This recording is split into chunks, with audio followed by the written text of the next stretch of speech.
Hey there, friends. Welcome back to HerbNerd TV. Today, we're diving into a fascinating and somewhat controversial trend that's been gaining momentum: biohacking and DIY medicine. Have you ever wondered what happens when individuals take biology and medicine into their own hands, outside of traditional healthcare settings?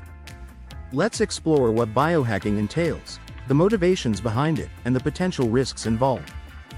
Biohacking, at its core, is about people experimenting with their own biology to enhance their physical and mental performance.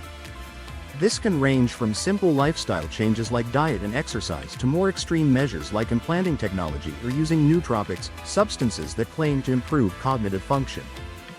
The DIY medicine aspect takes this a step further, where individuals attempt to diagnose and treat their own health conditions without professional medical guidance.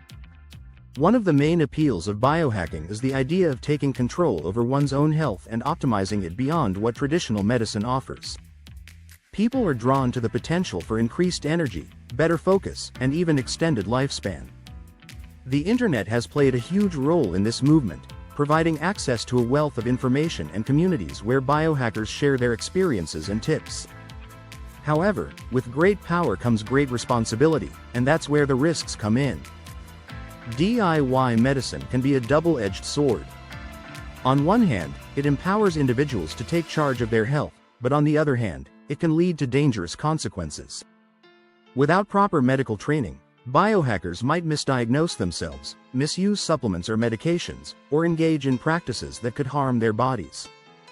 For example, experimenting with unregulated supplements can result in unexpected side effects or interactions with other medications.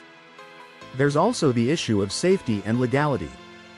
Some biohacking practices, like implanting devices or experimenting with gene editing, can have serious health implications and may even be against the law.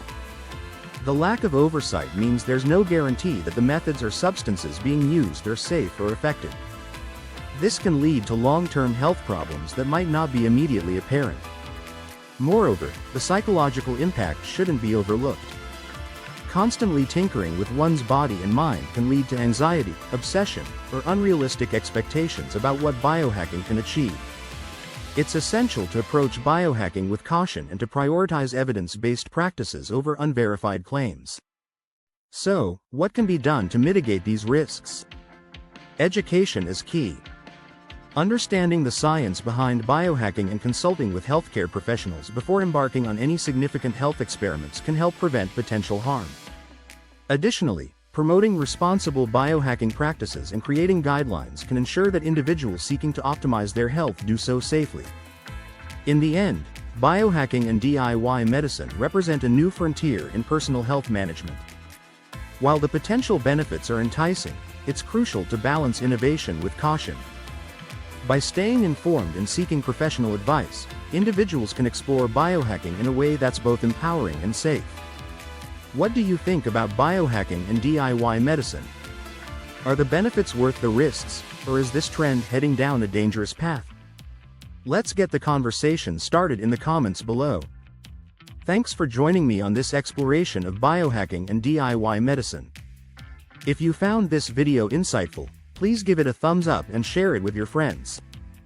Don't forget to subscribe to HerbNerd TV for more discussions on cutting-edge health and wellness topics.